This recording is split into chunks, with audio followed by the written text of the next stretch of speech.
And we're back. JCUSports.com, OAC TV. It is the 60th anniversary of John Carroll men's soccer and his McCarthy Weekend. So what better time to interview a John Carroll men's soccer legend, a Cleveland soccer legend, coming all the way up from Florida for this weekend. Ladies and gentlemen, I would like to introduce to you Mr. Hector Marinaro. Hector, thank you so much for joining me, my friend. Oh, absolutely my pleasure. It's great to be here. I watch every single game. I listen to you all the time, and it's really nice to meet you, and you do a great job. Thank you. Thank you for sharing it, because people all over the country are listening to you. So absolutely, and thank you so much for your time today. I mean, it's definitely sacred. You're not up here too often. So my pleasure. It's so nice to be back here.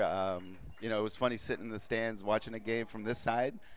Something a little bit different, but I was sitting with the 75 team and Squeak and the boys, and just having a great time. We got to see 2 great goals, and it's just a great celebratory weekend, and I wasn't going to miss it. Fantastic. Yeah, so we'll start. I only got about 10 minutes or so, but yeah. I wish I could squeeze this. No we could talk for hours. No but problem. Definitely just the overarching, for anyone that doesn't know, of course, in the 80s and 90s, indoor soccer was a big deal in the United States before we really had a proper outdoor league.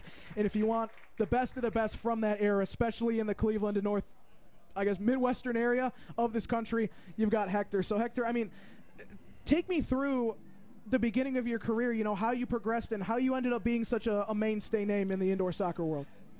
It's really a funny story, because I grew up in Canada. I played hockey and soccer. My dad was a professional soccer player, so the game was kind of our family sport. I was a defender my entire career. I didn't become a forward until I went to Minnesota. And in Minnesota, we ran into some injuries, and they asked me to play up front. I started scoring some goals, and I guess the rest is history, like they say. But I got to play 21 years professionally, and met so many great people. That's the thing you take away about sports. You remember the goals and the highlights and game-winning games, but the friendships and the people you meet throughout the years, and just so many great people that I played with and played against, and so fortunate to have had a 21-year playing career. Yeah, and I guess just going through the highlights of your career, playing in Cleveland compared to other places. Obviously, Cleveland Crunch is a name that has lasted so long. It lasted so long that during the pandemic 2021, they brought the team back. So I guess you're seeing kind of a resurge, especially in this area of indoor soccer. So what does that mean to you? You know what? The indoor game was always a special game. But like you said, in the 80s and 90s, it was the game. There was no outdoor league, so all the best players were playing indoor. It was the only place to make a living. And we had World Cup players playing in the indoor league. And, it's nice to see the Crunch come back. I know there's some John Carroll players playing on it. And, it's giving a lot of the local players, a lot of the guys that grew up watching the Crunch, an opportunity to represent the city. And, as everybody knows, with the Browns and the Indians and the Cavs, this is the greatest sports town in my country, in my opinion, in the entire country. If you're a winner here in Cleveland, they love you. And I had so many great years, and the people here were so good to me and my family. I love it. I live in Florida now, but my goal here is to come back here. My daughter is back here in Ohio, and I plan on coming back here all the time. And quite honestly, even though I grew up in Toronto, Canada, Cleveland's my home. Yeah, that's brilliant. And I got to ask you, from a guy that I'm sure has played both indoor and outdoor soccer, I think a lot of people underestimate just how different the two sports are. Yeah, you know what? It's to me, I love both of them. All right, the indoor game was fast, high scoring, a lot of action. The outdoor game is a little more strategic and much bigger field, and you got to plan better. You got to defend well.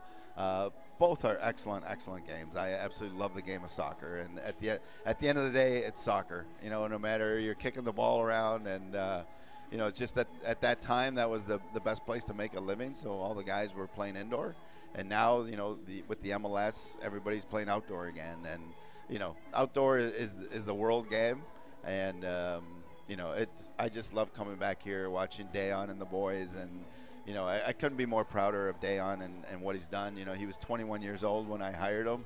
He was just graduating as a senior, and he kind of grew up with me. As a coach, we spent 15 years together. He's like a son to me, And I'm just very proud of what he's done since he's taken over 3-4 years ago. The program is in great hands, and he's doing a tremendous job. And, see Michael Edelman and Ante, and he's got a great coaching staff, and I just love what I see every time I come back here. I watch all the games online, and I just love cheering on our Blue Streaks. Awesome. On that note, moving on to your coaching career, to start, like how did you really find John Carroll? And you coached here for 15 years, so what had you keep coming back, I guess? You know what? It's a funny story because Cleveland State had fired their coach, and they contacted me about the vacancy. And at the same time, they contacted Ali Kazimanian, who was coaching John Carroll at the time. And we played together. We're good friends. And he called me. He goes, "I didn't know you wanted to get into coaching." And I said, "You know what? I was just listening to Cleveland State." He's like, "Hey, Cleveland State wanted Kazi to take over." And he's like, "Listen, John Carroll's a great school." And he set me up with Lori Massa, who was the athletic director at that time. And we got together, and I loved everything she had to say. I got to know the school. And I ended up taking the job, in 2006. And quite honestly, I can't tell you what an impact John Carroll University had on my family. My kids were 9 and 7 when I got the job.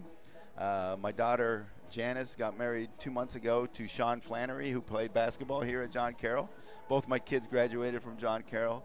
My son Jesse played soccer for me here. We won championships together, which quite honestly was the highlight of my career, winning championships with my son. And he's getting married next Saturday to a girl he met in Florida through a John Carroll internship.